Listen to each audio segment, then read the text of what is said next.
the DA and the ANC have not yet reached agreement on the composition of a government for Gauteng on the basis of the National Statement of Intent signed on June the 14th. Now, on the basis of the Statement of Intent, Solly Msimanga wrote a letter, this letter, of which we have copies here, I think, to state how we saw the Statement of Intent fairly being implemented in Gauteng. As I said, it was very easily and fairly implemented in KwaZulu-Natal, and this was Solly's letter on the 22nd of June explaining how we saw and understood the translation of the Statement of Intent into a government of provincial unity in Gauteng. So, setting out the DA's approach to constituting a government of provincial unity, the DA provincial leader, Solly Msimanga, on my left, proposed an approach to implementing the Statement of Intent in the Gauteng context. He wrote the letter on the 22nd of June, 2024. He has received an acknowledgement of receipt by Mr. Ngisa, who he wrote it to, and Mr. Ngisa is the Gauteng Provincial Secretary of the ANC. But he has not received any kind of full reply. Now, Solly's letter refers to the crucial clauses in the Statement of Intent. And if there are two clauses you need to look at, my voice is going to give in because I've been very sick. Won't you just come a bit forward if you want to keep the sound going?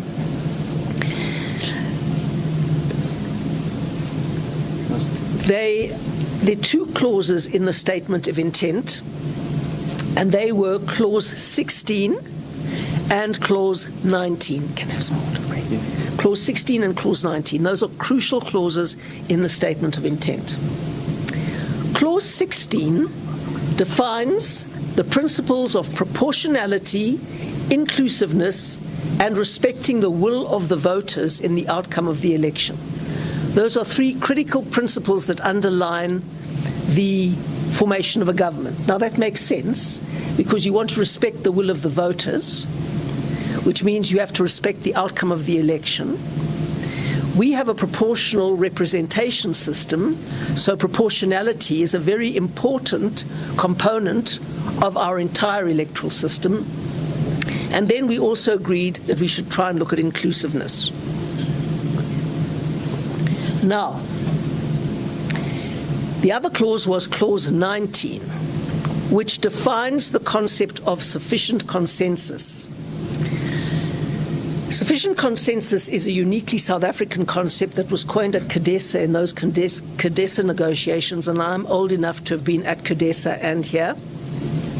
And in CODESA, basically, there was the application of this concept called sufficient consensus, which we have defined for the very first time very clearly in the Statement of Intent.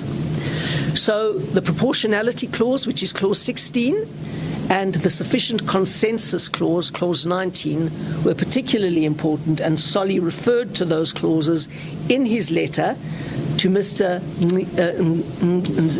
Okay, I've got to just get it right here, sorry, to Mr. Ngisa of the ANC in the province. Now, up till now, the ANC has been prepared to offer the DA a maximum of 3 out of 10 cabinet seats. That is 3 out of 10 cabinet seats, without telling us how many seats they intended to take for themselves and how many they intended to give to other parties. Now, obviously, that's a completely unsatisfactory situation. In the election, the ANC was only slightly bigger than the DA. In the election, the ANC got 34% of the vote, and the DA got 28% of the vote. So we were literally 6 percentage points behind the ANC. We are almost the same size. And so as we go into a government of provincial unity, we needed to take each other into confidence. And it wasn't a situation in which the ANC would constitute a government and invite us in on their terms. It was a situation in which we would respect each other's proportion of the electoral result and agree on the composition of an executive. That was the basis on which it was done. The ANC said, right, we want to give you 3 out of 10 cabinet seats. We wanted to know, well, what do you plan to do with the rest? Because unless we know how many you're planning to take for yourself and whether you're planning to give any to other parties, that is crucially important information for us, and it's information that we need. That's obviously essential to building trust and to ensuring that we get clarity on the composition of government. Now, today in the discussions, it was very useful because the ANC conceded that they had intended to allocate 3 cabinet seats to the DA and keep 7 plus the Premier, that is 8, for themselves. Now, clearly, that would be a violation of the proportionality clause. It would not in any way be proportional, not even wildly. It would not reflect the will of the voters, and it would not reflect inclusiveness. So it was completely out of kilter with Clause 16 of the Statement of Intent. And we said, sorry, 8-3 is not acceptable. Today they did agree to go down from 7 plus the Premier to 6 plus the Premier, which would be 7 out of 11, and give 1 seat to the IFP and keep us at 3. Now, we have no problem at all with the IFP coming in. In fact, the IFP was an initial signatory to the Statement of Intent, and we believe they should be there in good faith. So we have no problem with that at all. But it is still wildly out of proportion to give the ANC 6 plus 1, the DA 3, which is less than half of what the ANC has got, although we're almost the same size electorally, and the IFP 1. So we said that is not helpful. It does not meet Clause 16, and it is not appropriate, and we cannot agree to that. So the ANC offered to reduce the 7 to 6, retain the DA at 3, and give the IFP or the PA, they said, 1. We welcome the IFP's possible inclusion, but point out that this is still far short of the requirements of Clause 16 of the National Statement of Intent. We, as the DA, are prepared to enter the government of provincial unity in Gauteng on the basis of a power-sharing partnership to reflect the will of the voters in Gauteng. But we are not prepared to be co-opted by the ANC on their terms alone, acting as if the ANC still has an overall majority in Gauteng, which it does not. We cannot agree to be taken hostage in a government of provincial unity in which only one party dictates the terms. As far as committee chairs in the Gauteng legislature are concerned, the proposal was that the DA would take 6 out of a total of 17, and we were prepared to accept this allocation despite a significant shortfall on the basis of the executive reflecting the letter and the spirit of the Declaration of Intent. Our door remains open to further negotiations when the ANC is genuinely committed to treating us as a party that is almost the same size as they are in Gauteng. We will again come to the table in an atmosphere of mutual respect and negotiate in good faith and seek to build trust between the parties. There is still work to do. We must work through the Statement of Intent to ensure that we have the same understanding of that statement and that we don't start arguing later about what various clauses mean. And we must reach an agreement for the genuine sharing of power so that we can properly serve the voters and act in the interests of the electorate and respect the way they voted. So that is our statement. It is going to be coming to you, and I would be very grateful if Janine could distribute. What is that, Janine? That's the statement. That's the statement. Okay, and if you could just bring me, I've run out of tissues for my cold. So sorry. Okay, well, here's one. Sorry, here's one. This is the one I lost at the beginning. Solly, do you want to add anything? No, I think we'll field in questions. All right. Questions? I'm sorry, I've been very sick, so that's why I'm blowing my nose. Okay, was that clear? Was that clear to everybody? It's very technical, so I don't expect you to. All right. Please go ahead. Tilo from Kaya 959 News. I just want to find out, you say that you guys are still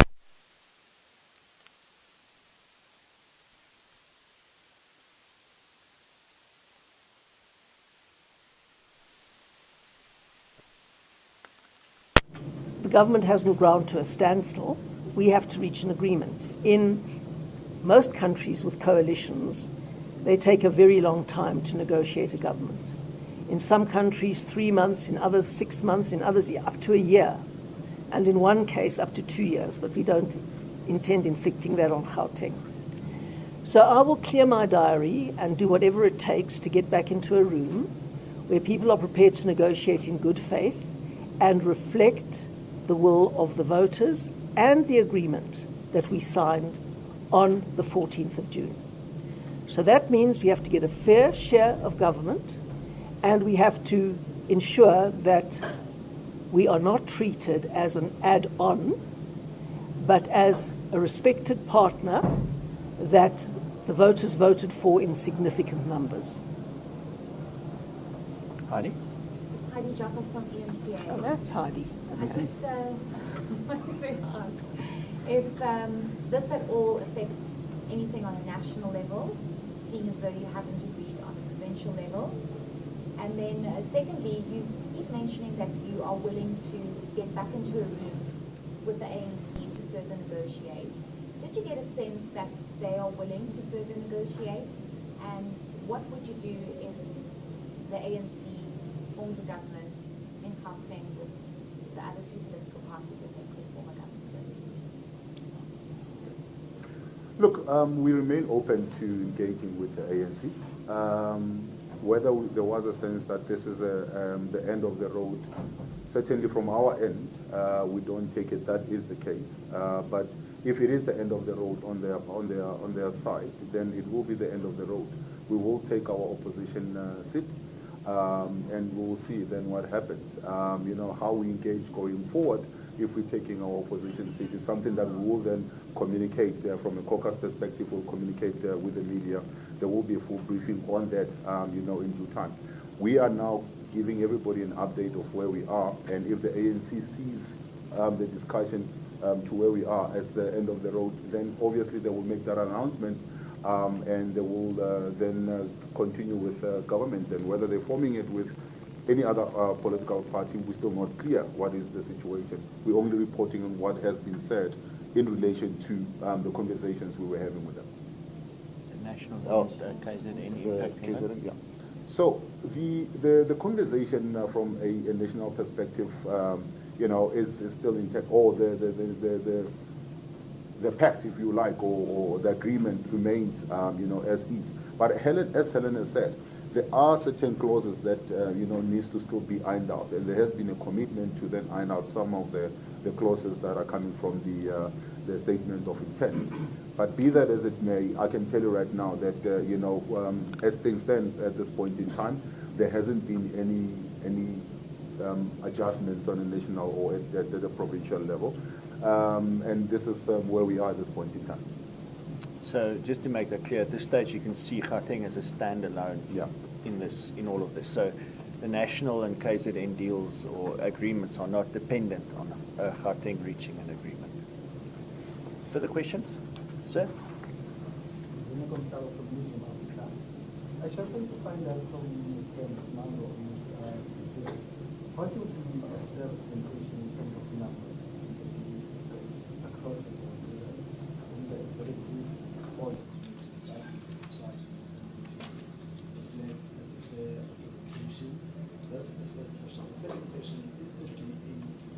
would the DA mind if other political parties besides the ANC and DA join this? Of course, besides their own. If the EFF of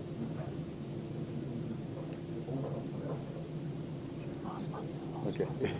All right. So let me make it very, very clear that when we wrote to the ANC, initially we said the DA is prepared to even go up to 3 positions, but with the spirit of allowing other political parties to come in. So it shouldn't be the DA gets this 3, the ANC gets the lot, and then everybody else gets to be kept on the side. We were saying let's deal with the proportionality.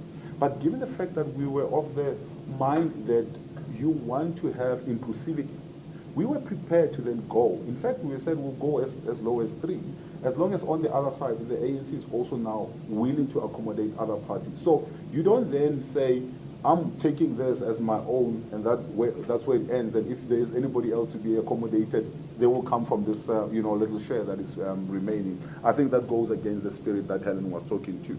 So this is where we were.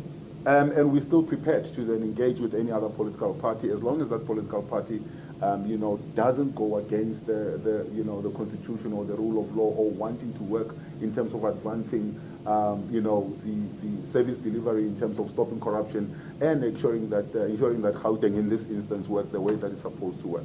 So we're not closing any door to any political party, and certainly the DA just is asking to be consulted, as a partner, or potential partner in this case, to then say, if you are going to be introducing other political parties and you want them to be in cabinet, obviously then we need to then talking about the mechanisms of bringing that in.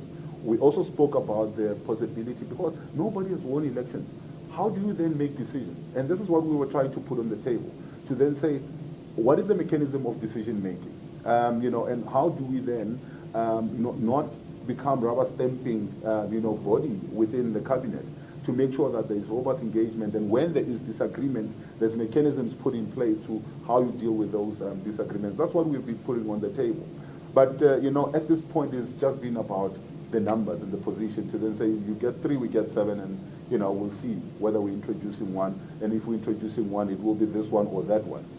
But it's not talking about, but what if there's more that is coming? What do you do then? So do you then just shove them on the side and say you just get committee chairs, or you bring them into the cabinet? Because for us, when you're talking about government of inclusivity, it talks about people that are decision makers. It's not people who are just doing an oversight role on the other side, but the people who are sitting in the room when budgets are decided. People who are sitting in the room talking about how departments are supposed to be performing. That's for us, when you start to talk about building an inclusive government. But unfortunately, that hasn't been the case, in the talks that we've had so far. Helen? Yes, thanks, Solly. If you look at the maths and you add the DA's 22 seats, 28% of the vote, to the ANC's 28 seats in Gauteng, which is 34% of the vote, you will see how close we are, and we could easily form a government just between us. And that would, if we worked out proportionately out of 10 cabinet seats, keeping the Premier on the side, it would mean that we would get 4.7, and the ANC would get the rest. Obviously, that includes the Premier. Now, we have not demanded 4.7 rounded up to 5. We've said we're quite happy to have 4. That would be a nice ceiling for us, and we're completely happy to have 4 out of 10, even though the ANC would have what we believe would be 5, because we always believed that the IFP would be included in good faith, because they helped us get a government of provincial unity in KwaZulu-Natal. And we're not fair weather friends in the DA. If they've done us a good service by sticking to the agreement in KwaZulu-Natal, we need to do the same in Gauteng. That's how we see it. So we believe that they should be there. So what we were proposing was 5 for the ANC, 4 for us, and 1 for the IFP, in relation to the proportionality clause, the inclusivity clause, and reflecting the will of the voters clause. That would have been fair. Not quibbling over numbers, but saying there's some principles that underlie the numbers that have to be respected. Right. The ANC said, no, we'll give you 3, but we're going to bring in other parties. We said, what other parties? Please tell us. That is in good faith. If you're establishing a government of provincial unity, we need to know, because we have some red lines We actually do. And they wouldn't tell us, and today they said, no, well, actually the plan was to give you 3 and to take 7. So we could see that they'd been in bad faith, which was a huge problem for us.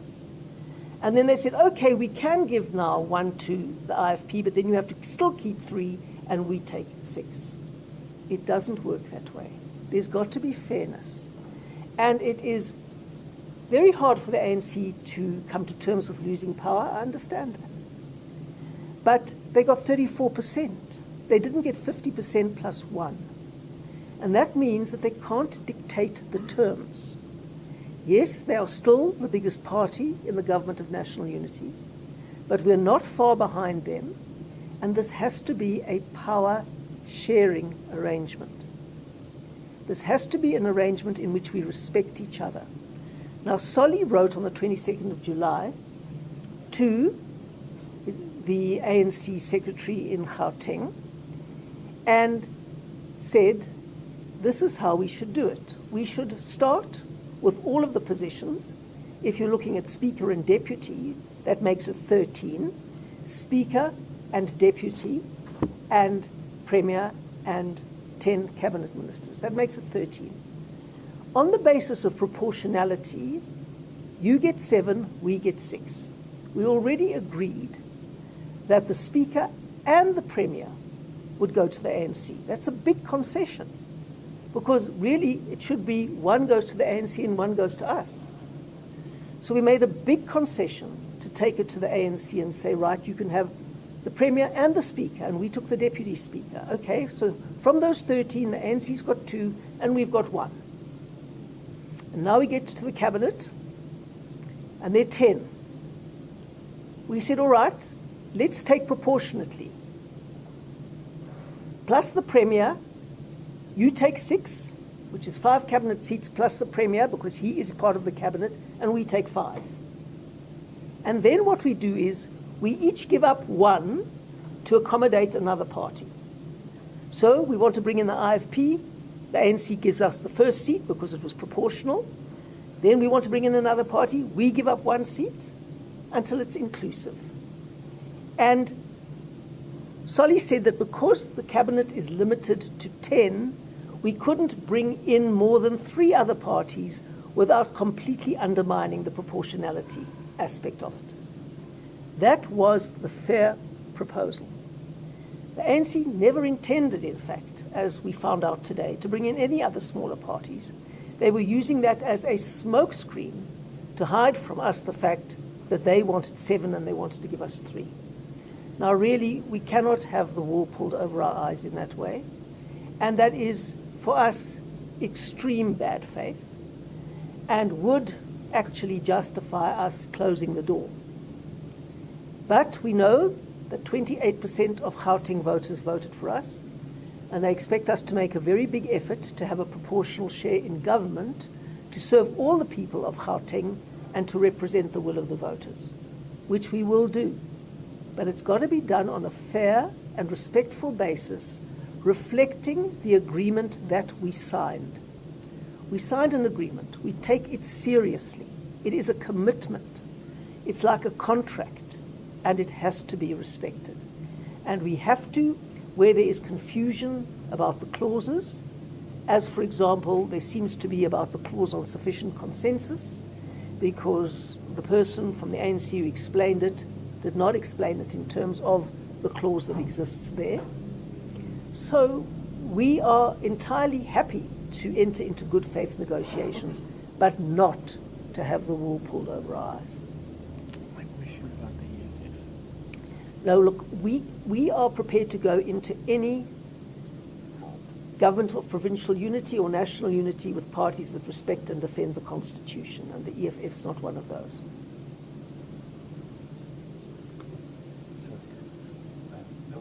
Thank you very much, provincial leader, Helen Chairperson. How are you? Look, my name is Luma from the Mail and Guardian. 2 questions. If you are saying you are not prepared, you are walking away from the negotiations with the Gauteng team, are you saying the Secretary General of the ANC must come in and try to resolve it? Is that something that you would consider doing instead of entirely walking away? Secondly, would you be prepared to just be an opposition. Because if you are saying the agreement of national and it was Natal doesn't necessarily forces the ANC to govern with you, would you then say, okay, because you don't want to include us the way that we want, then we walk away from this thing, you will govern with whoever that you want to govern? And do you get a feeling that the ANC in Gauteng doesn't want to govern with the DA? Thank you very much. Can I just say, it's not the way we want. It's the way the agreement says. Okay? It's the way the statement of intent says. It's not the way we want. I just want to just clear up that point. Sorry. All right. So I think the first thing is to have an understanding of what we had put on the table in terms of the proportionality.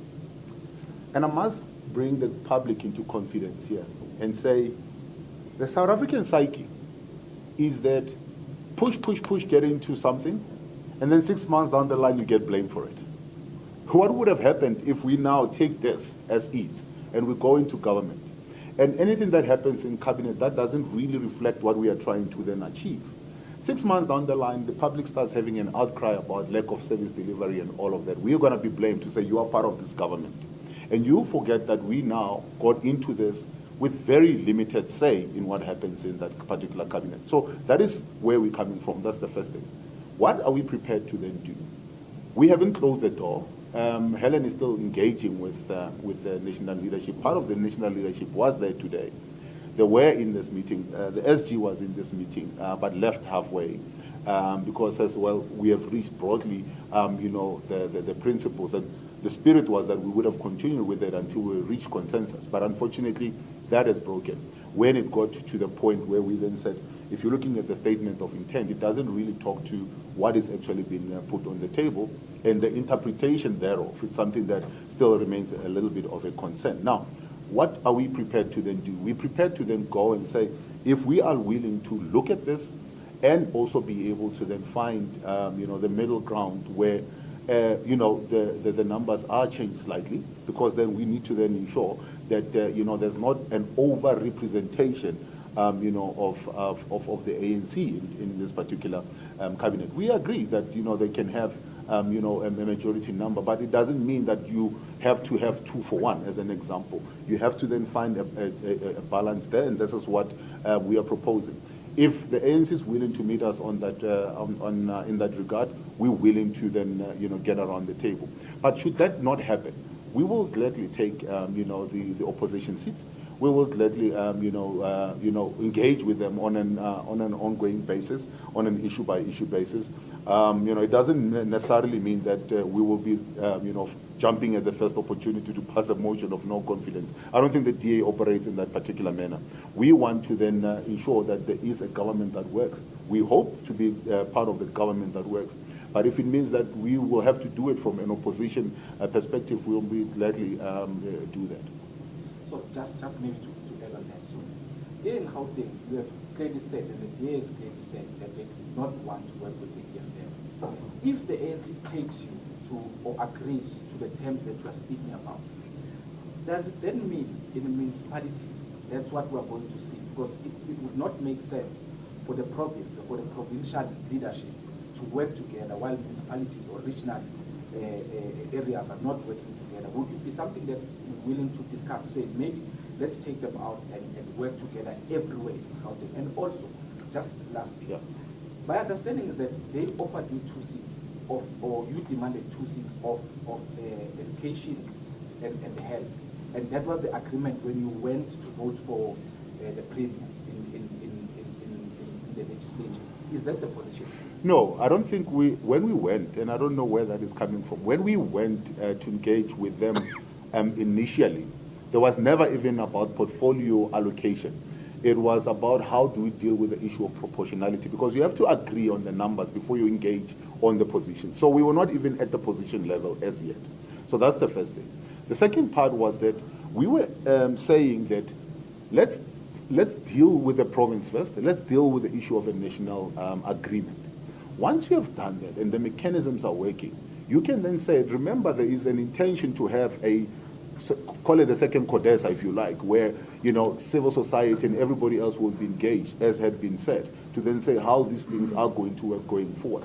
part of the engagement could be how do we make local government work a whole lot better than going forward. But at this point in time, we're not where we are discussing the issues of local government. It has been how do we get the province going? How do we get a national government going? I think there's an issue of national government that has not been resolved. KZN has easily been resolved. Here in Gauteng, this is where we find ourselves.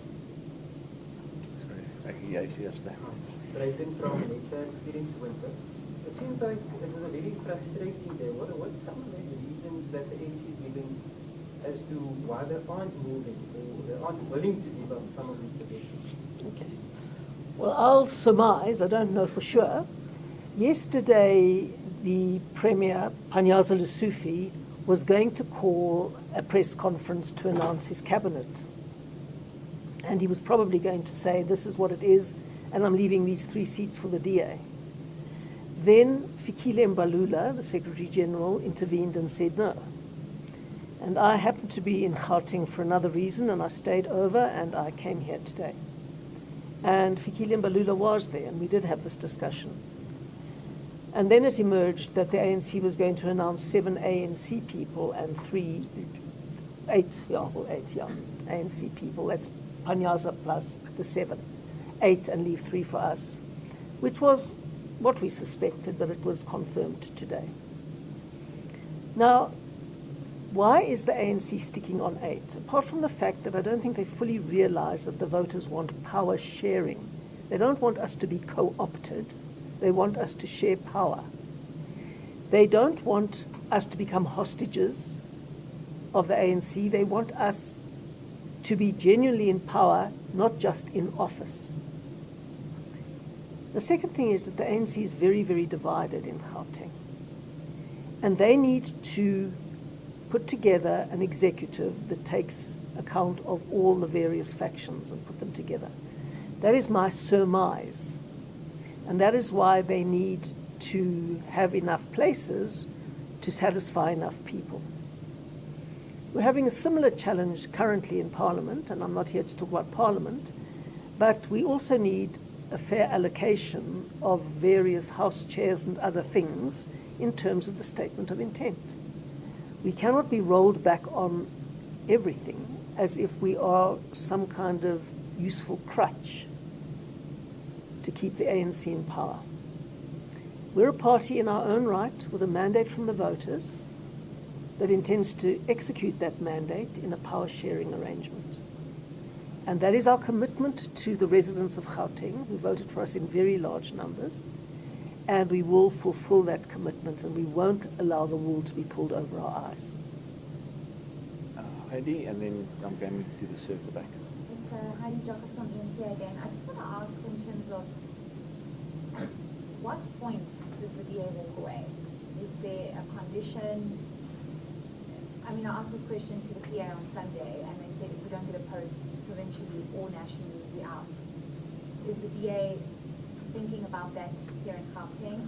If you don't get what you ask for, will you eventually walk away? Because, I mean, the talks with the ANC, they are sticking to what they are offering and what's on the table.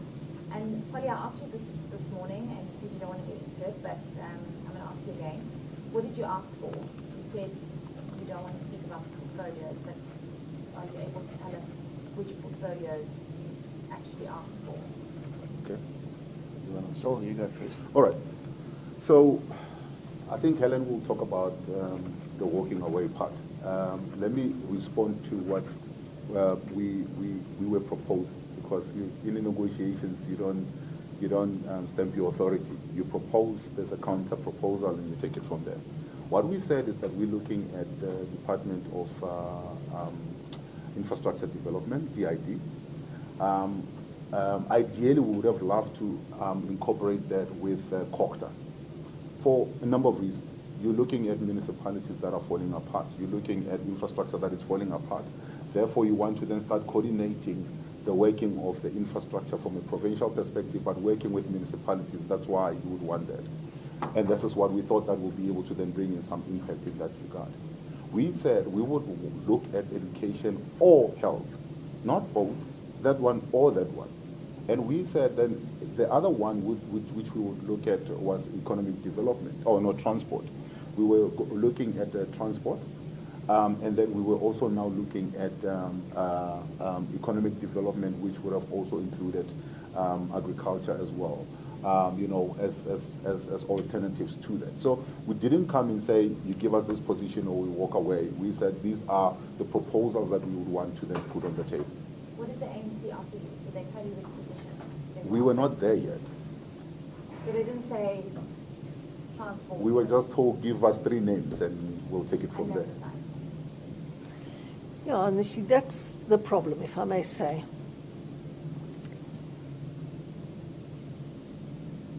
Heidi, you've used terms like, what did you want and what did they offer? And that displays the imbalance in those discussions. Because we're working in terms of this agreement. And this states very carefully and clearly what is our right. It's not that we come as supplicants with a begging bowl. We are trying to implement an agreement signed by ourselves and by the ANC. And we take it seriously. We genuinely do. Because you can't establish governments in good faith unless these agreements are taken seriously. It's like having an anti-nuptial contract and everybody just ignores it afterwards. You can't do that. I've been in many governments before. I've taken over many governments from the ANC, actually. And I now run the DA's governance unit, which manages a lot of coalitions across the country. And if these documents aren't worth the paper they are written on, then the government that emerges from it is on rocky ground and has no foundation. So we expect the agreement to be implemented, which I think is absolutely rational and fair. And not only is it rational and fair, it is a prerequisite for the government to work.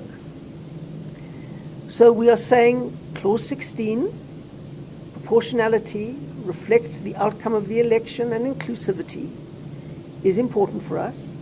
It's not a question of how much will the ANC give us and what are we demanding. We do it on the basis of a document. And we expect them to be fair with us and help us build trust. Not say, oh, we'll decide on the other parties and we'll negotiate with the other parties. Meanwhile, today they admitted they wanted all of the 7+1 for themselves. That's not conducive to building trust, because we would have ended up with 3 in a cabinet of 11, and they would have had the rest of the 8, having fobbed us off, saying all the time, we're bringing in the smaller parties, but never taking us into their confidence as to which ones they were. So we're saying we're at the table. If you're not prepared to live by these documents, we will go into opposition. And we don't mind being in opposition. It is our comfort zone. And it's not a threat. It's just a fact. And facts aren't threats. No threats here, just a fact that we will go into opposition if the agreements that we signed are not honored, which is a totally rational position to take. And we know that the next election is 2 years away from now, which is round the corner, and we'll see what happens there. I just want to make one thing clear. We did not walk away. There were an offer from the ANC. We made a counter offer. They were unwilling to accept our counter offer, and that ended the negotiations there. So I'm coming to you, and then I'm coming to the gents over here. Thank you. Shannon Merricks from Classic Broadcasting Africa. We put the same question to the ANC about the document. As you call it a prenup, we call it a love letter. It's like a Labola negotiation. You agree, those are the terms, those are the clauses, those are the paragraphs, and we didn't get any answers last night on the same point. Now that you're sitting where you are sitting, in your love letter, you say Gauteng, KwaZulu-Natal, national is one package. What do you do if Gauteng collapses? Because it's about to collapse. It's 9/11. It's going to collapse. No, go ahead. Let me say that we agreed that we wouldn't conclude the Gauteng negotiations until we'd concluded the national negotiations. but they stand separately. So we aren't, and I'll be quite honest, I mean, we could threaten to bring KwaZulu-Natal down if they don't agree to the document's terms in Gauteng, but we're not going to do that. We're not irresponsible people. We don't want to hand KwaZulu-Natal to MK and the EFF. It would be a total disaster for that province.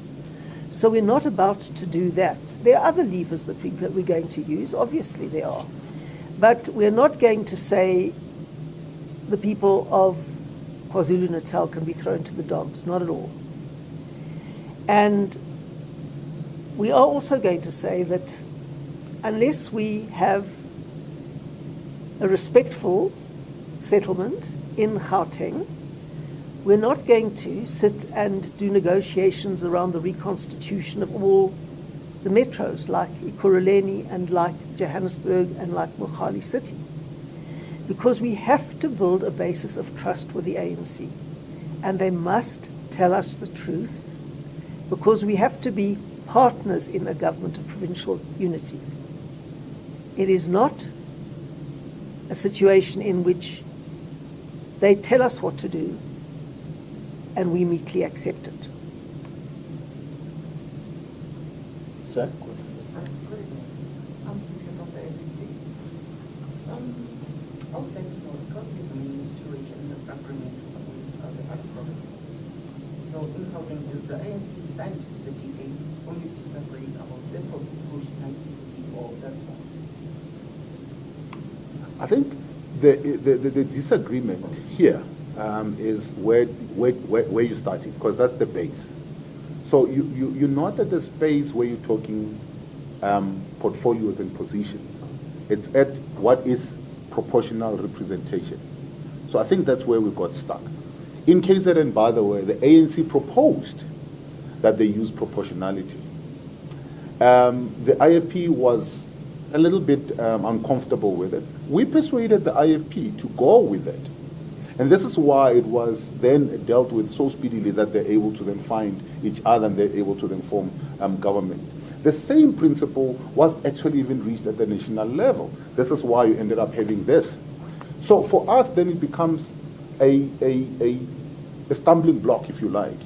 If what has been done in KZN and proposed by the ANC, what is done at a national level proposed by the ANC, becomes stuck when it comes to Gauteng. And this is why we're not able to then get to the next step, because we're still stuck on the first step, and that is how do we then deal with the issue of proportionality. Perhaps in KZN it was the easiest thing because they felt they didn't have the big number, so they needed to push as much as they possibly can to get to the satisfactory MEC number that they would want to then get to.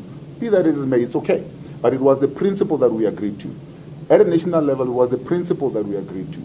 Here, it becomes a problem where we are told proportionality, doesn't mean much.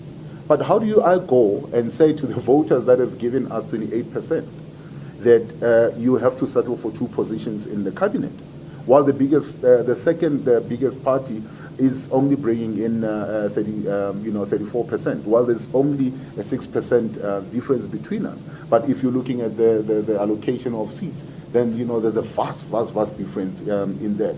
Then we will be sitting in a corner where all that we'll be doing is to rubber stamp what the ANC is actually then saying to us. And unfortunately, as a Democratic Alliance, we're really not prepared to do that. We made a promise to the people of Gauteng that we will bring some kind of difference and to rescue and to make sure that government works for them.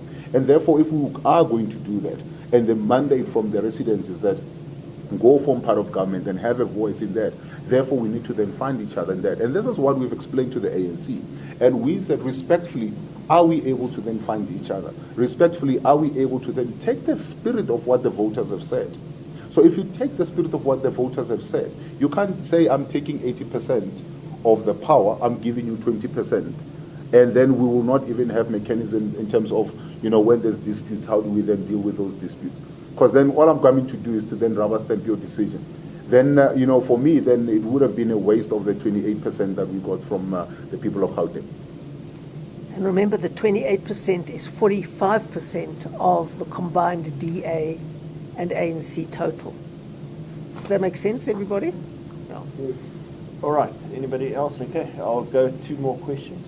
Sir, we go first. Good afternoon. Alpha Mushwan here from Eyewitness News.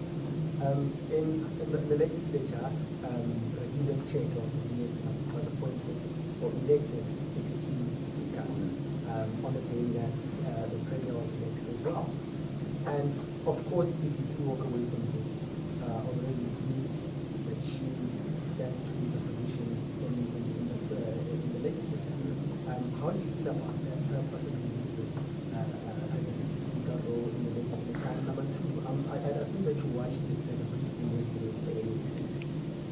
What do you make of some of the comments they made about the DA's style of negotiating? I mean, you were basically characterized as an arrogant party or a party with unfulfilled demands. What do you make of those comments?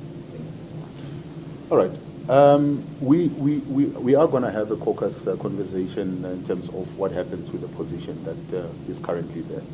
And then obviously we will release a statement on that once we've had a caucus engagement. You'd appreciate we're coming straight from that particular meeting into this particular one. We haven't had an opportunity to then go into details of what are the ramifications for the decisions if it's going to go the way that it's going to go. So we're not at the end as yet.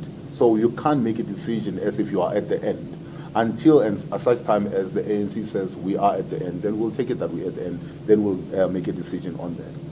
Going back on the issue of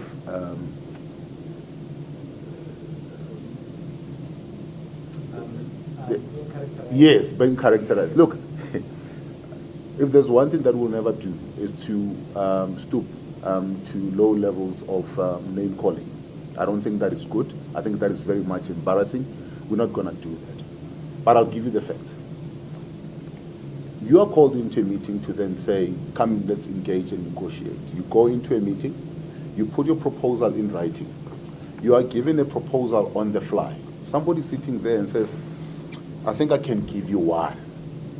And in that meeting we say, please don't talk about giving us something, because we're not coming here as if, we're sitting with a begging bowl, as Helen has said. We're coming here to engage in all honesty and in a professional manner, that we're putting everything that we're saying on the paper and we're saying, let's discuss this.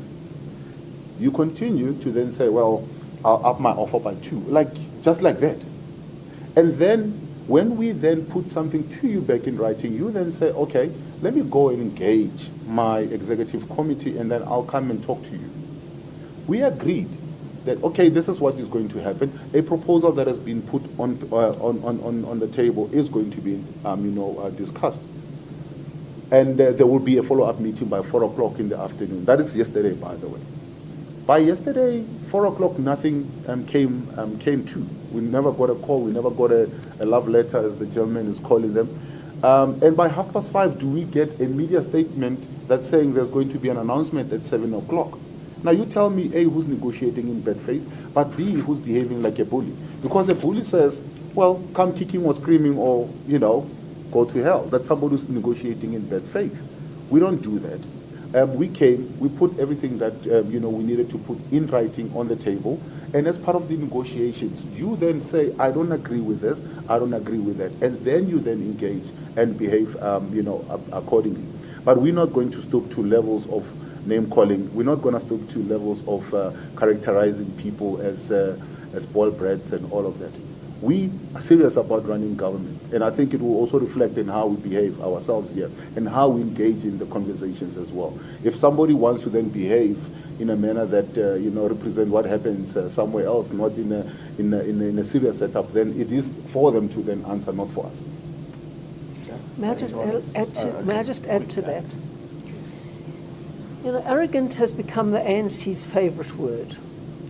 If you don't agree with them, you are by definition arrogant, because no one's allowed to disagree. When we request and require that signed agreements be respected and implemented, then suddenly we're arrogant. Asking people to respect documents that have been signed and agreed to through a process is not arrogant. It's the way the world functions in a predictable and orderly way.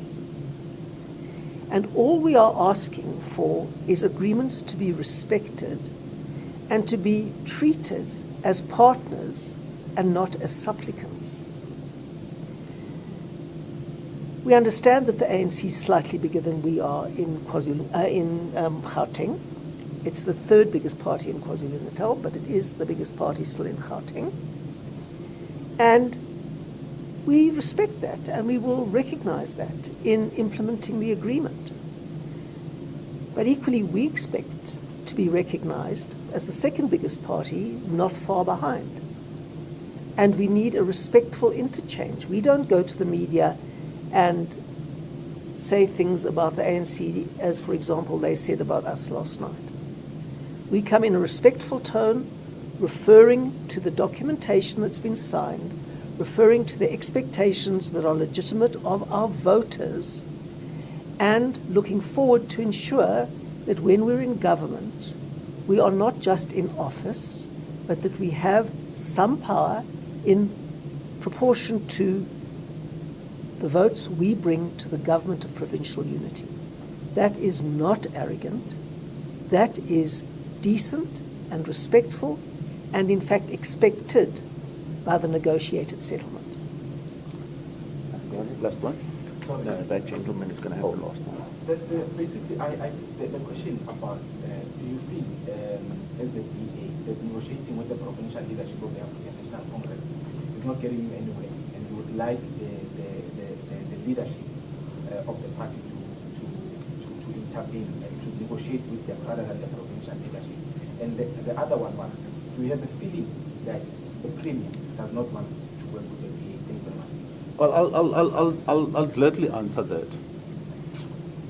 You just need to go back to the elections, the ANC's own elections 2 years ago, and realize that the people that is the chairperson and somebody who was contesting them are actually still in a power tussle as things are. And therefore now you have people that are still trying to then ensure that they are able to then feed their own call it their own factions, if you like. But also there's another element. If you read at the ANC's own, and I don't want to be speaking on behalf of the ANC here, but they find themselves between a rock and a hard place. In that, if you have a premier that is a man, then you need to have more representation of women in the cabinet. And if they don't have enough position to satisfy that, remember in Gauteng they have 5 regions that they need to satisfy. They have additional SACP that they have to accommodate. They have COSATU somehow that they have to then accommodate in that. So not only do they have to deal with the 5 regions, they have to deal with the factions, they have to deal with the SACP, they have to deal with COSATU.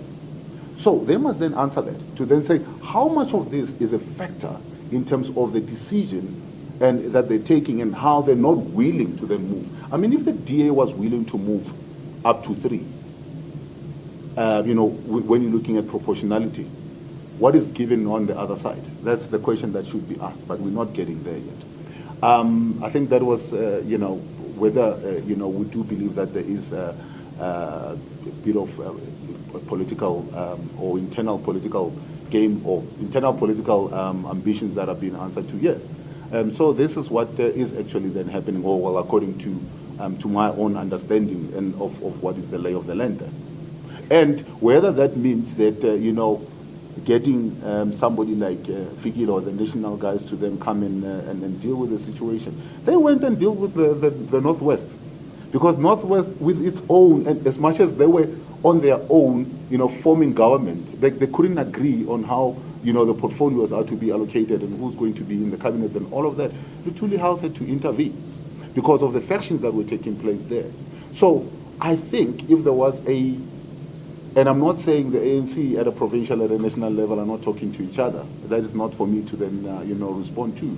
But I'm saying to you that if you were to then have people that are removed from what is happening here, you possibly could have a different, answer to what is actually brought us here today. Yes, sir. Yeah, thank you. I think my question is directed to Helen. I want to play devil's advocate. As the DA, you run Western Cape, economic hub. In KZN economic hub, you got some few nice seats there.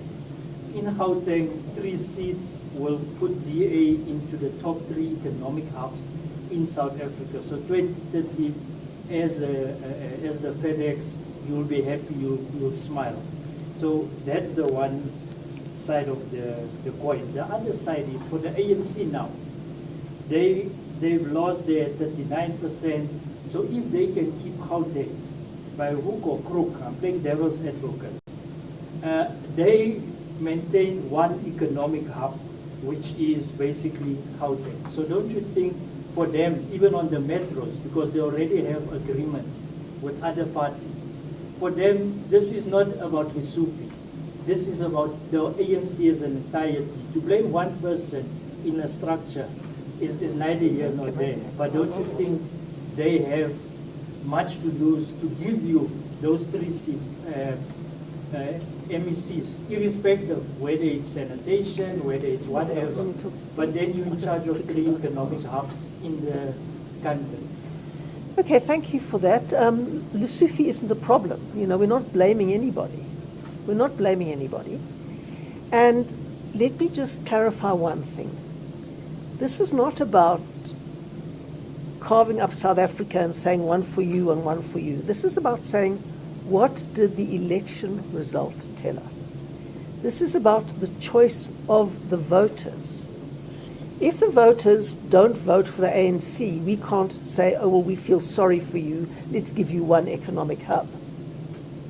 Because democracy works in that the voters choose. And if the voters don't give you 50% plus 1, the voters are telling you that you've got to make a plan with other parties. And especially when 2 parties are almost exactly the same size, as they are very closely in Gauteng, then it's not for us to say, well, it's fair to give the ANC one economic hub. No, the only thing that is fair in a democracy is to reflect the will of the voters. We've got an overall majority in Gauteng, in Western Cape, because the voters said that. The majority happen to like the way the DA governs there, and we get an overall majority there. In KwaZulu-Natal, we're the 3rd biggest party, and we respect that. And as Solly said earlier, the IFP wanted to take more seats, and we said, no, you can't. You've got to give the ANC their fair share, and we've got to give the least. We've got 2. That's fair because of our proportion in the electorate. But we can't merely get 3 or even 2 or even 1 here when we've got more than double in Gauteng what we've got in KwaZulu-Natal. So the question is not what's fair or unfair in a general theoretical sense of like handing out sweets to a group of children, if I can say that. What is fair is how do we reflect the will of the voters? That's what's fair. Also, you need to have the ability to make a difference in government. So you don't want to be a marginalized partner then you're not a partner, then you're just basically co-opted. So you want to be a partner that can make a contribution. And I think, if we can make a contribution in all these economic hubs, we can prove ourselves as an alternative to the voters. And I think that's one of the important things that we want to achieve. But there needs to be mutual respect in order to get to that partnership. All right.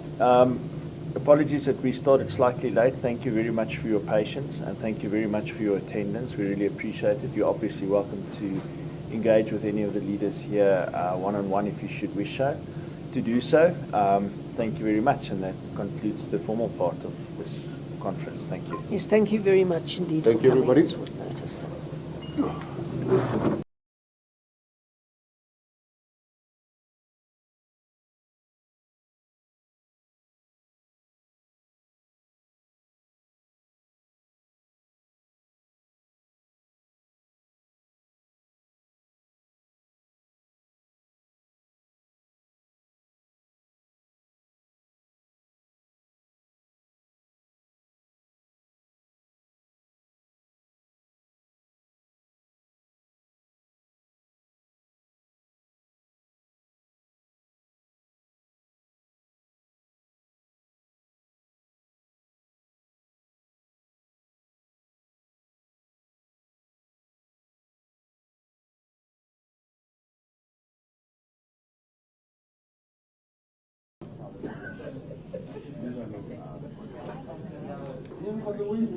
There is a very sexy lady on this phone. Whose phone is this?